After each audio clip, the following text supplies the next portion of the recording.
الحمد لله رب العالمين والصلاة والسلام على رسوله الكريم أما بعد أعوذ بالله من الشيطان الرجيم بسم الله الرحمن الرحيم والفجر وليال عشر والشفع والوتر والليل إذا يسر هل في ذلك قسم لذي الحجر صدق الله العظيم. وقال النبي صلى الله عليه وسلم سيد الشهور رمضان وأعظمها حرمة ذو الحجة اور کما قال علیہ الصلوۃ والسلام. معزز سامعین کرام، بزرگان دین اور عزیز ساتھیوں، اللہ تبارک و تعالیٰ کا فضل و کرم ہے، ان کا احسان عظیم ہے کہ انہوں نے ہمیں اور آپ کو ذی الحجہ جیسا مبارک و مسعود مہینہ عطا فرمایا. آج ذی الحجہ کی ایک تاریخ ہے.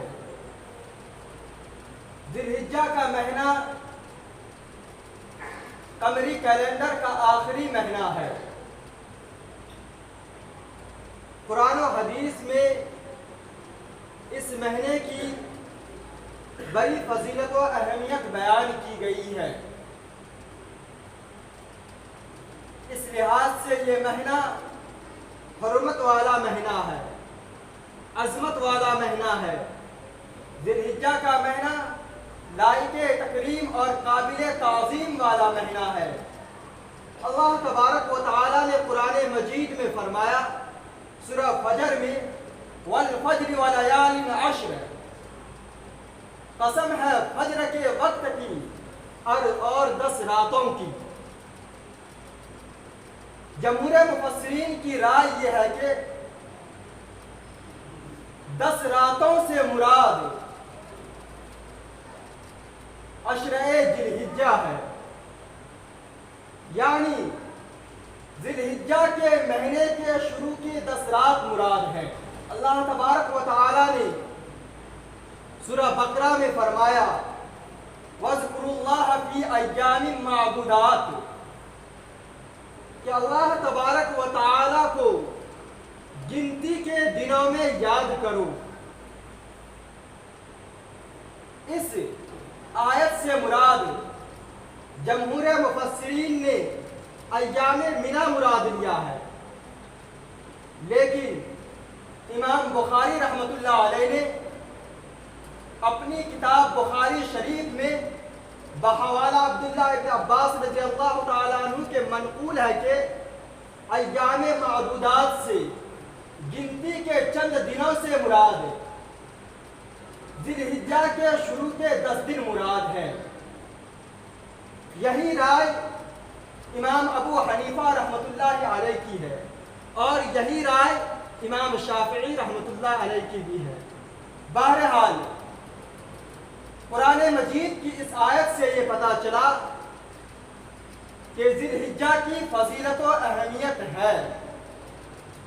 اور اللہ تبارک و تعالی نے سورہ توبہ آیت نمبر 36 میں فرمایا ان عدۃ الشہور عند اللہ 12 شہرا فی کتاب اللہ یوم خلق السماوات والارض منها 4 حرم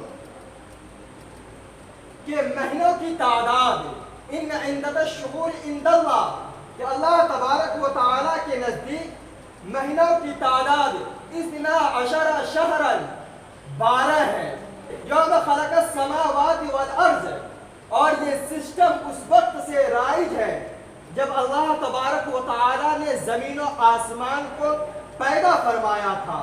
جب اللہ تبارک و تعالی نے زمین و آسمان کی تخلیق کی تھی اس وقت سے یہ طریقہ چلا ہوا آ رہا ہے. اس وقت سے اللہ تبارک و تعالی نے یہ فکس کر کہ مہینوں کی تعداد 12 ہوگی. منہا اربعۃ حرم، ان 12 مہینوں میں سے. یوں تو سارے مہینے اللہ تبارک و تعالیٰ ہی کے ہیں، سارے مہینے برابر ہیں، لیکن کچھ خصوصیت کی وجہ سے اللہ تبارک و تعالیٰ نے فرمایا منہا اربعۃ حرم، کہ ان 12 مہینوں میں سے 4 مہینہ حرمت والا ہے، عزت والا ہے، لائق تکریم اور قابل تعظیم والا مہینہ ہے. اور وہ 4 مہینہ کون ہے؟ سرکار دو عالم صلی اللہ علیہ وسلم نے اس کی تشریح کی ہے، اس کی وضاحت کی ہے اور فرمایا منہا اربعۃ حرم ثلاثۃ متوالیات، کہ 4 مہینے جو حرمت والے ہیں ان میں سے 3 مہینے لگاتار ہے، پے در پے ہے، سلسلہ وار ہے، اور وہ ذی قعدہ، ذی الحجہ اور محرم الحرام کا مہینہ ہے، اور چوتھا مہینہ رجب کا مہینہ ہے. اس آیت سے بھی یہ پتہ چلا کہ اللہ تبارک و تعالیٰ نے اس مہینے کی عظمت و اہمیت اور فضیلت و اہمیت کو قرآن مجید میں بیان فرما دیا ہے. روایتوں میں آتا ہے، حضرت عبداللہ ابن عباس رضی اللہ تعالیٰ عنہ فرماتے ہیں، سرکار دو عالم صلی اللہ علیہ وسلم نے ارشاد فرمایا اللہ تبارک و تعالیٰ کو عشر ذی الحجہ کا عمل بہت زیادہ محبوب ہے، پسندیدہ ہے. اللہ تبارک و تعالیٰ اس دنوں کی عمل سے بہت زیادہ خوش ہوتے ہیں. صحابہ کرام نے فوراً عرض کیا کیا یہ عشر ذی الحجہ سے جہاد کا عمل سے بھی یہ زیادہ افضل ہے؟ سرکار دو عالم صلی اللہ علیہ وسلم نے فرمایا ہاں، جہاد سے بھی عشر ذی الحجہ کا عمل زیادہ محبوب ہے، زیادہ فضیلت والا ہے، زیادہ اللہ تبارک و تعالیٰ کو پسندیدہ ہے. ہاں البتہ وہ شخص ہے جو اپنی جان، اپنے مال و زر کو لے کر کے نکلے اور ہلاکت کے راستے پر خطرے کی جگہ پر ڈال دے اور جان سے بھی اور مال سے بھی ہاتھ دھو بیٹھے اور یعنی شہید ہو جائے، تو اس کا یہ عمل عشر ذی الحجہ کے دوران کیے ہوئے عمل کے برابر ہو سکتا ہے اس کا یہ عمل. گویا یہ پتہ چلا کہ عشر ذی الحجہ کا عمل جہاد سے بھی افضل اور بہتر ہے. اس حدیث سے یہ بھی پتہ چلا کہ عشر ذی الحجہ کے علاوہ دنوں میں پڑھی ہوئی نمازیں عشر ذی الحجہ کا مقابلہ نہیں کر سکتی. عشر ذی الحجہ کے دنوں میں کے علاوہ دنوں میں رکھا ہوا روزہ عشر ذی الحجہ کے روزے کا مقابلہ نہیں کر سکتا. عشر ذی الحجہ کے علاوہ دنوں میں کیے ہوئے صدقات، خیرات، نفلی عبادات عشر ذی الحجہ کے عبادات کا، ان کے صدقات کا مقابلہ نہیں کر سکتا ہے. ایک روایت میں آتا ہے کہ اللہ تبارک و تعالیٰ ان دنوں میں جو صدقات اور خیرات کرتے ہیں 700 گنا تک اس کو بڑھا دیتے ہیں. پتہ یہ چلا اس حدیث سے کہ اللہ تبارک و تعالیٰ کو عشر ذی الحجہ کا عمل بہت زیادہ محبوب اور پسندیدہ ہے. حضرات گرامی، سرکار دو عالم صلی اللہ علیہ وسلم نے فرمایا کہ یوم عرفہ یعنی 9 ذی الحجہ کا روزہ جو شخص رکھتا ہے، اللہ تبارک و تعالیٰ ان کے 1 سال پچھلے اور 1 سال اگلے گناہوں کو معاف فرما دیتے ہیں. یہ مسلم شریف کی روایت میں اور آیا کہ سرکار دو عالم صلی اللہ علیہ وسلم جو شخص ہے عشر ذی الحجہ میں جو آج سے شروع ہو رہا ہے، اگر اس کا 1 روزہ بھی رکھتا ہے تو اللہ تبارک و تعالیٰ ان کو سال بھر روزے رکھنے کا ثواب عطا فرماتے ہیں. اور جو شخص عشر ذی الحجہ میں 1 رات عبادت کرتا ہے تو اللہ تبارک و تعالیٰ ان کو شب قدر کی عبادت کا ثواب عطا فرماتے ہیں. ان روایات سے یہ پتہ چلا کہ اللہ تبارک و تعالیٰ روزہ رکھنے والوں کو ثواب بھی عطا فرماتے ہیں اور ان کے اگلے پچھلے گناہوں کو معاف بھی فرماتے ہیں.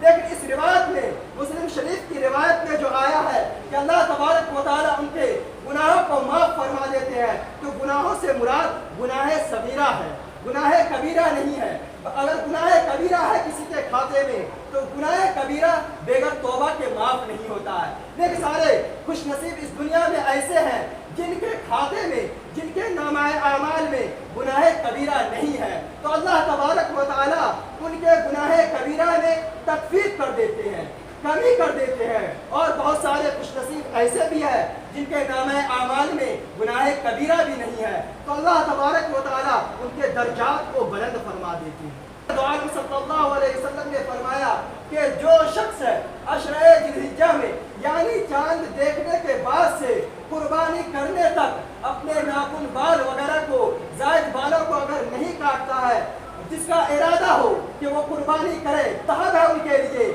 کہ وہ اپنے ناخن بال وغیرہ کو نہ کاٹے۔ یہ عمل مستحب ہے، واجب اور ضروری اور فرض نہیں ہے۔ اگر کوئی شخص اگر ناخن بال وغیرہ کو کاٹ بھی لیتا ہے تو اس سے قربانی پر کوئی افیکٹ نہیں پڑے گا۔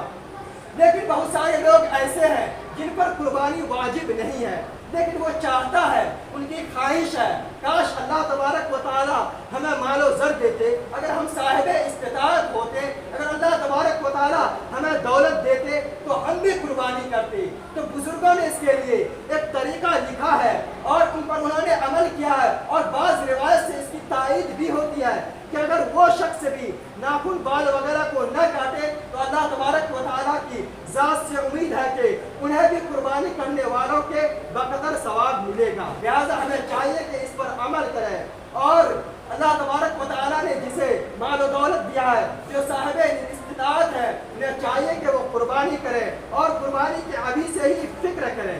حضرات اکرامی، روایت سے یہ پتہ چلا کہ اس عشرہ ذوالحجہ میں عبادت کرنے کا بہت زیادہ ثواب ہے۔ اگر اسی طرح اگر کوئی شخص ہے عشرہ ذوالحجہ میں گناہ کرتا ہے تو اس کا گناہ بھی بہت بڑا ہے۔